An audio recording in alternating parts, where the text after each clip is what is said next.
hitantsika fa nivadika tokoa ny Solomona fa mbola afaka nilaza tokoa ny Solomona fa za zao nga maninona dia makay za zao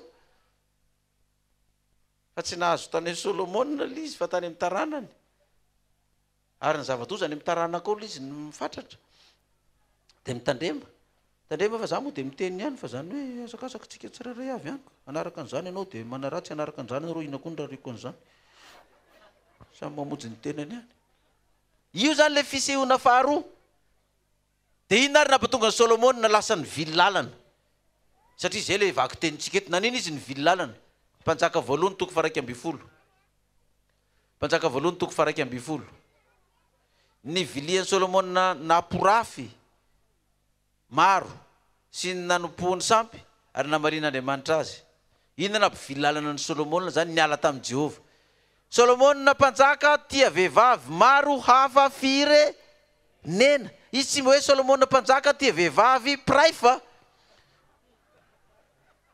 inona ozy izy hafa firenena grave zany fa tsy ilay zanakavavy ny farao ihany dia vehivavy Moabita sy Amonita Sedonita sy Sidonia ary Etita dia azo atao anara-piangonana hafa zany io fiangonana Moabita, fiangonana Amonita, fiangonana Edonita, Sidonita ary Etita tany zany Solomona koa nakavavy be da be dia vehivavy avy amin'ny firenena zay nilazain'i Jehovah tamin'ny zanak'Israely hoe tsy hanambady azy ianareo ary tsy hanambady anareo fa ampivily ny fonareo anaraka ny Andriamanina tokoa izy kanjo tamin'ireo ny raiketan'ny fitiavan'ny Solomona fa naninona moa Solomona zany nyraiky petita amin'ireo satria ireo mety manao minizipo manao zistokoro manao lokomena manao kavina manao slim ina koa ny mbola kiraro avo misy collier amin'ny tongotra misy kavina amin'ny orona dia reny zany ny tiany raiketan'ny fony Solomona satria tsy hitany tamin'ny zanakavaviny Jerosalema ireo 9 ary dia nanana vady andriambavy 700 sy vady tsindrano 300 izy ka nampivily ny fony ireo vadiny ireo firy ny vadiny zany raha tambatra ireo sao dia mba avy any feno rivo ary ty Solomona ty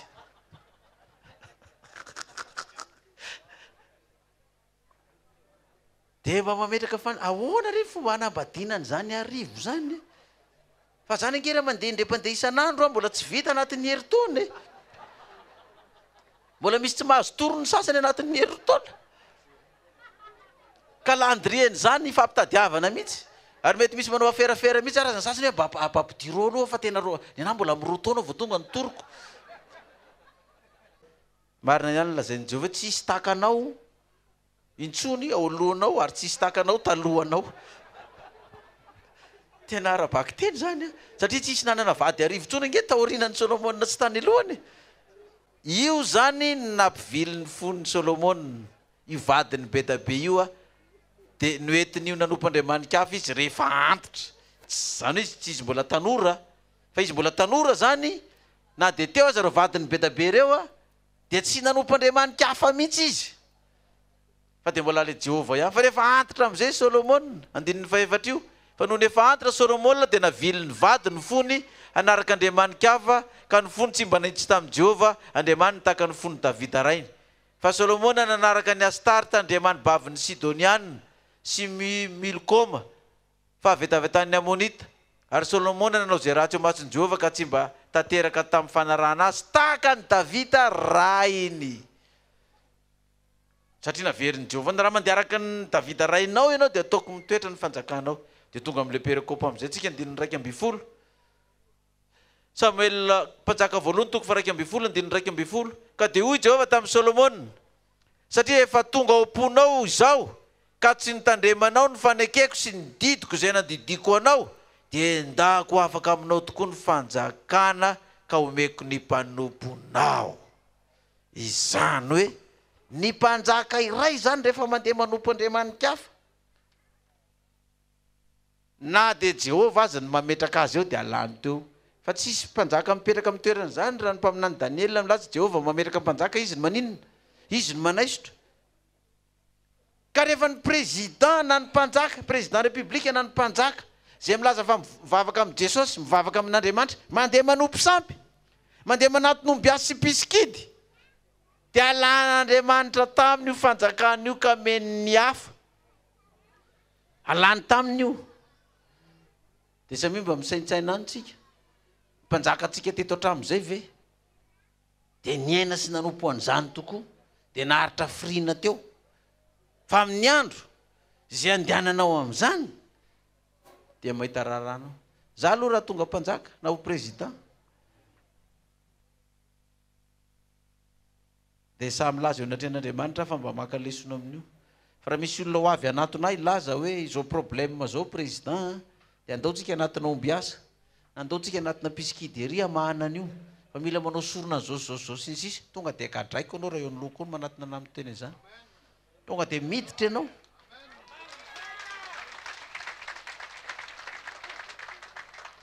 Ary ianao zay mpanolotsaiko mitondratondra an'izany olona zany eo amiko koa dia ampidiriko koa. Fa tsy hitondra ny fireneko amin'izany Andriamanitra hafa izany mandrapikipiny masoko eo na inona hitranga na inona hidona. Amen. Zany ny favoazana ny tranga teo dia nionga ny Solomona. Rava ny fanjakany nanaraka hatrany amin'ny taranany ary le izy, hatrany amin'ny taranany. Ary avy amin'ny Solomona io fahotana io natonga ny zanak'Israely lasa firenena roa, zanak'Israely firenena 10, dia Joda ny firenena anankiray. Nendan'Andriamanitra tamin'ny Solomona, tamin'ny taranaka Davida ny fanjakan'Israely 12 feno. Fa noho ny teny fikasana izay efa nilazain'i Jehovah tamin'ny Davida mba tsy ho very ilay teny fikasany, dia meny firenena roa ihany i Jeroboana zanaky Solomona nandimby azy, dia Joda sy Benjamina ny firenena teo ambany fifehezan'ny taranaky Davida izany tamin'ny Solomona. Fa ny firenena 10 dia nomeny Jehovah mpanjaka hafa nitarika azy. Zara roa zany le firenena zany. Avelantsika ihany iny fa zay ny avatra mikasika an'iny rafitinina dia zao. Na dia nomen'Andriamanitra anao ary ny fahaizana sy ny fahendrena sy ny fahalalana, ny harena sy ny voninahitra rehetra, na dia ny tantanan'Andriamanitra ary ianao amin'izay lalana andehananao rehetra, tamin'ny lalana izay niantsonony ianao, dia nitsindriny mafy amin'ny andro izay vadianao ozy izy. Tsy anaranao ny didiko sy ny lalako. Tahaka ny nandehanan'i Davida rainao. Tsindriny tsara tahaka ny nandehanan'i Davida rainao. Dia ho alako aminao io ary ho fongorako io nomeko anao io. Ary ianao dia ataon'olona bety teny hoe nanina re dia nataon'ny Jehovah ohatr'izao ty olona ty. Olona efa nambinina sy ny tahiny sy efa lasa nanankarena be sy nanana voninahitra be dia totongana, nifetaka, nidoboka tamin'ny tany. Zao sisa ny hafarany. Dia ozy izy ny olona eky satria niala tamin'ny Jehovah Andriamanina izy. Zay ny natonga n'io zavatra io. Zay ny hafatra omenantsika. Ny anton'izany hafatra izany dia hoy izy le Habakoka hoe na dia mitaredretra aza ilay fahitana dia andraso ihany fa tsy maintsy ho tanteraka ninona ozy izy? Ny fahitana. Fa aza mivadika, aza miala mihitsy. Fa Jehovah tsy maintsy hanateraka ninona? Ny teniny. Ary efa tonga ny fanatanteran'i Jehovah ny teniny, dia angatao ozy Jehovah izay angatanao fa omeko anao. Dia aza mangataka afa-tsy ninona? Fahendrena sy ny fahalalana entina mitsara ny vahoaka. Fa aza mitady voninahitra sy fahavalo izay hanongana anao misezanao sy ny sisa, fa angatao amin'i Jehovah ny fahendrena. Za aloha raha tonga zany fotoana zany dia tsy manana vavaka ankoatran'izay ataoko amin'Andriamanitra. Angatao izay angatanao dia omeo fahendrena Jehovah hitondrako ty firenena malagasy ty. Fa za tsy angataka aminao omeo vola boîte de rose, omeo volamena, omeo an'izao. Omeo ny fahendrena. Ary mba atao vavaka koa zany ho antsika izay meno ato am-piangonana sy atao tokantrano ato na dia ambony fiarakodia. Angatao ny fahendrena amin'Andriamanitra fa omeny anao na dia tsy nangatanao ka rehefa tanteraka ary le fotoana. Efa mitondra zany Davida mpanjaka na mitondra Solomona mpanjaka, dia naniraka ny mpianatra ato amin'ny Lioka 7. Fitenintsika fotsiny ilay aty amin'ny Lioka sy ny Apokalipsy. Fa fotoanantsika efa lasa. Lioka 7 amin'ny tinantsika azy sy ny Apokalipsy 20. ny andiny voalohany ka hatramin'ny fahenina. Ninandràn Jesosy ny apôstôly 12 ary Jesosy ny antsony 12 keo aminy ka nanome azy hery sy fahefana amoaka ny demônia rehetra sy hasitrana aretina. Ary izy naniraka ireo andeha hitory ny fanjakan'Andriamanitra sy hasitrana ny marary. Ary hoy izy taminy, aza mitondra zavatra ho any amin'ny alenareo na tena na kitapom-batsy na mofo na vola aza misy mitondra akanjo. Ary zay trano idiranareo dia ao no hitoero, ary avy ao indray no hialao. Zany hoe na trano misy parasy io na misy kongona na misy iny dia idiro daholo. Ary zay tsy mampandroso anareo na misy parasy na tsisy, raha miala amin'izany tanàna zany ianareo dia hitsano vovoka ho afaka amin'ny tongotrareo ho vavolombelona miampangazy. Dia laza nandeha izy ireo ka nitety ny vohitra nitory ny filazantsara sy nanasitrana teny tontolo eny. Zao ny dikan'izany raha ny perikôpantsika ndraisina. Rehefa miperaka amin'ny fanjakany Davida, rehefa miperaka amin'ny fanjakany Solomona, ianareo vahoaka rehetrarehetra dia nantsoina ka nilazany hoe mandehana fa omenanareo ny fahefana dia mandehana mamoaka ny demônia rehetra sy tranony aretina, mitoriany filazantsara dia mandehana amin'izay toerana rehetra andehananareo. Raha mandraynareo ny olona dia tonony ao hoe ny fiadanan'i Kristy ato amin'ny tokantranonareo. Raha tsy mandray anareo izy dia iverinanao ihany ny tsodrany menareo, fa hitsano ny vovoka amin'ny tongotrareo. Dia mandehana toriany filazantsara dia sitrano ny marary avoay ny demônia. Fa tsy hoe rehefa tonga ao fanjakany Davida na i Solomona dia tsy isy miasa intsony ny olona, ny missionnaire, ny pasteur, ny evangelista, ny diakona sy ny korala sy ny sisa, fa dia variana mihinana fotsiny. Fa mandehana mitoriana inona? Ka ina le filazantsara toriana? Apokalipsy 20. Ina le filazantsara toriana? Apokalipsy 20. Raisitsika manomboka ny 14 lizy.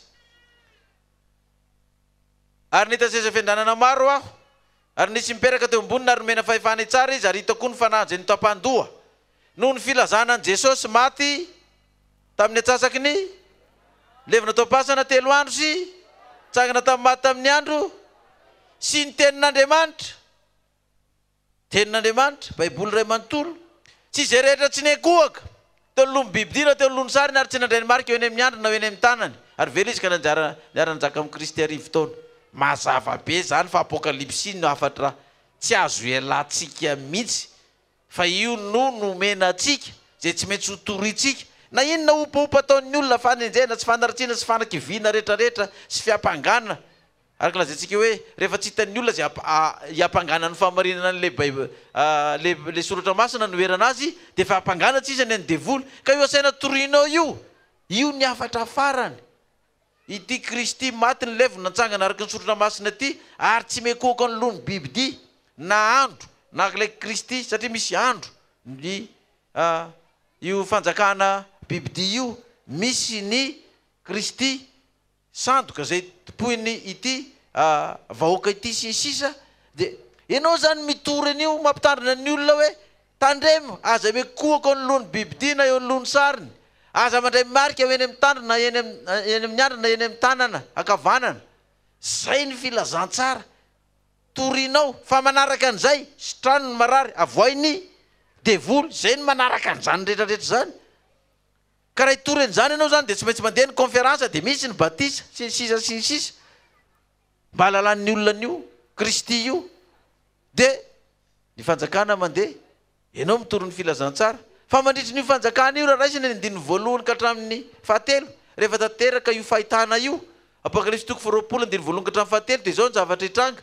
Ary hitako fa indro nisy anjely nidina avy tany an-danitra nanana fanala hidiny lavaka tsy hitan'olo sy ny gadra lehibe teny an-tanana.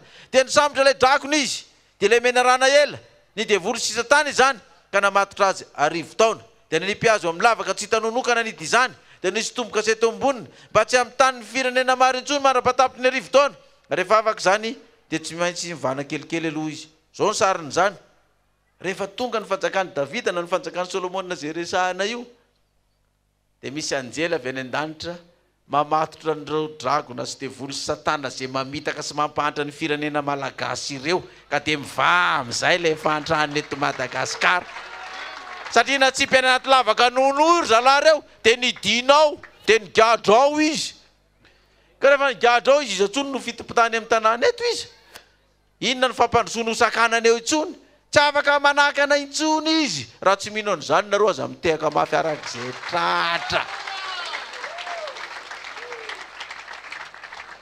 Izy vao hidy ao ny filazantsara toriana eran'izao, tontolo zao mandeha ny marary sitranina ny devoly avoaka sy ny sisa dia tonga ny tanjona araka ny lazain'ny fahitana hoe tsy mbola tonga ny fotoan'andro fa amin'izay fotoana zay dia tonga ilay fotoan'andro ka dia maharesy ary voaka an'Andriamanitra mijoro miorena tsara raha tady horeradreraka ataovy ilay nangatan'ny apôstôly hoe Tompo ampitomboiny inona ampitomboiny finoanay ohatra ny tady horeraka zay ampitomboiny finoanay fa mafy loatra ty fahavalo sy fanaritsiana sy fanapitena sy fanalam-baraka ty sery ity fa ampitomboiny inona finoanay dia miorena tsara fa itsika tsy mba naman'izay mihemitra ho any amin'ny fahaverezana fa naman'izay ino any amin'ny fiainana mandra zay me voninahitra ilay mpanjaka dia mitsangana itsika hivavaka hisaotra an'Andriamanitra